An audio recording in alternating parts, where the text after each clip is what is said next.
রাজ্যের ৬০ লক্ষ ভোটার বিবেচনাধীন ও নাম বাদ নিয়ে সুপ্রিম কোর্টের নতুন নির্দেশে চাপ বাড়ল কমিশনের। প্রধান বিচারপতি বলেন, নির্বাচনের আগের দিন পর্যন্ত যদি কারোর নাম যোগ্য বলে প্রমাণিত হয় তাহলে তিনি ভোট দিতে পারবেন। প্রধান বিচারপতি সূর্যকান্ত কলকাতা হাইকোর্টের প্রধান বিচারপতি সুজয় পালকে নির্দেশ দিয়েছেন, যাদের নাম নিয়ে এখনো নিষ্পত্তি হয়নি তাদের জন্য আপিল বেঞ্চ তৈরি করা যাবে। এই আপিল বেঞ্চে থাকবেন কলকাতা হাইকোর্টের প্রাক্তন প্রধান বিচারপতি, ২-৩ জন প্রাক্তন বিচারপতি, এমন বেশ কয়েকটা আপিল বেঞ্চ তৈরি করা যাবে। সুপ্রিম কোর্ট আজ জানিয়েছে, এ পর্যন্ত ১০,১৬,০০০ নাম নিষ্পত্তি করা হয়েছে। ৫০০ জন জুডিশিয়াল অফিসার নিয়োগ করা হয়েছে, তারা দিন রাত কাজ করে চলেছেন। ঝাড়খণ্ড, উড়িষ্যা থেকে আরো ২০০ জুডিশিয়াল অফিসারকে আনা হয়েছে, তারাও দিন রাত কাজ করে চলেছেন। সুপ্রিম কোর্টের প্রধান বিচারপতির কাছে যে রিপোর্ট জমা হয় সেখানে ম্যাজিস্ট্রেটরা অভিযোগ করেছেন, লগ ইন আইডি ঠিক মতো কাজ করছে না, ফলে সমস্যা হচ্ছে তাদের। পোর্টালের অ্যাক্সেস তারা ঠিক মতো পাচ্ছেন না। প্রধান বিচারপতি সূর্যকান্ত কমিশনকে নির্দেশ দিয়েছেন, দ্রুত এই সমস্যা মেটাতে হবে। এখনই জরুরি ভিত্তিতে এই সমস্যা মেটানো প্রয়োজন। নির্বাচন কমিশনের আইনজীবী বলেন,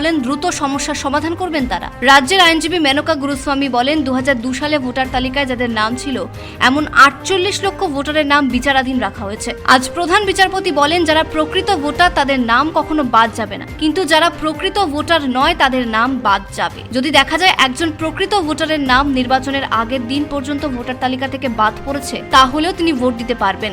বিলকিস তরফদার, ওম প্রকাশ সাউ নামে ২ আবেদনকারী সুপ্রিম কোর্টে আবেদন করে বলেছিলেন তাদের নামও বাদ দিয়েছেন ম্যাজিস্ট্রেটরা।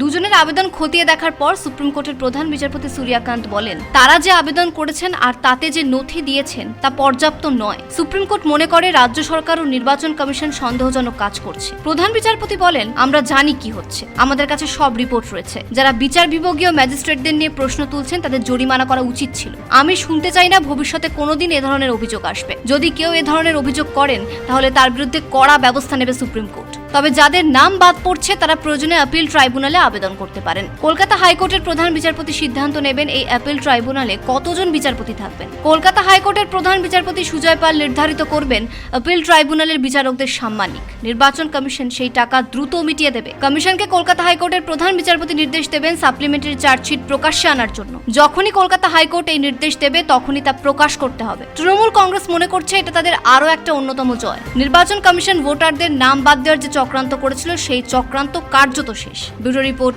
পূবের কলম ডিজিটাল।